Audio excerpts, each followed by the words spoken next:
Kupima mimba kwa kutumia chumvi.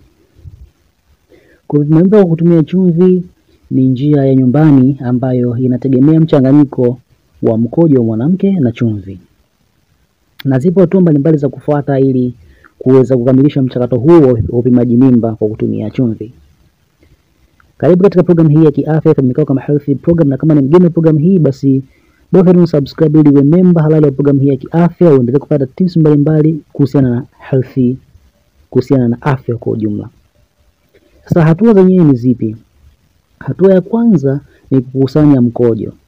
Anza kwa kukusanya sampuli ya mkojo wako katika chombo kisafi. Na ni bora kufanya hivi asubuhi na mapema, kwani mkojo wa asubuhi huwa na viwango vya juu vya homoni za ujauzito ambayo ni human chronic gonadotropin hormone. Hatua ya pili ni ongeza chumvi. Ongeza kiasi kidogo cha chumvi kama kijiko kidogo hivi kwenye mkojo uliokusanya. Na hatua ya tatu, tazama mabadiliko. Angalia ikiwa kuna mabadiliko yoyote katika mchanganyiko.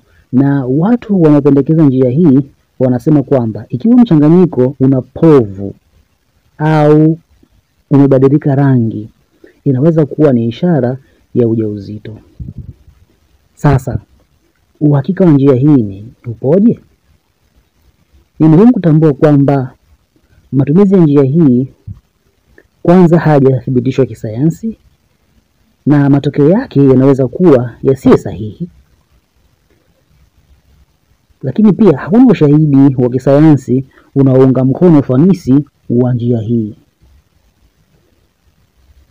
Hivyo ni vyema kutumia vipimo vingine vya ujauzito vilivyothibitishwa na wataalamu, kama vile vipimo vinavyotumia damu na vipimo vingine ambavyo vilivyothibitishwa na wataalamu.